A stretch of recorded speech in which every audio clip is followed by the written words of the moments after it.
నమస్కారం. ఘంటారావానికి స్వాగతం. ముందుగా ప్రధాన అంశాలు. హైదరాబాద్లో కోలాహలంగా వినాయక నిమజ్జనం. గంగమ్మ ఒడికి చేరుతున్న వేలాది గణనాథులు.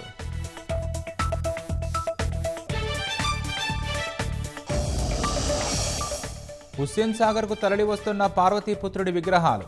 భక్తులతో సందడిగా మారిన ట్యాంక్ బండ్ పరిసరాలు.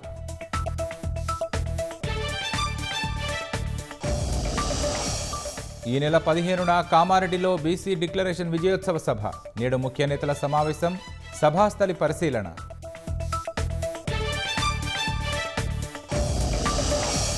ఫ్రాన్స్ అధ్యక్షుడు మెక్రాన్తో ప్రధాని మోదీ ఫోన్లో చర్చలు. ఉక్రెయిన్ యుద్ధం ముగింపుపై సమాలోచనలు.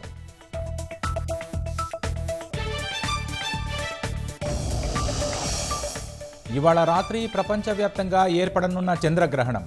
తిథిదే యాదాద్రి సహా పలు ఆలయాలు మూసివేత.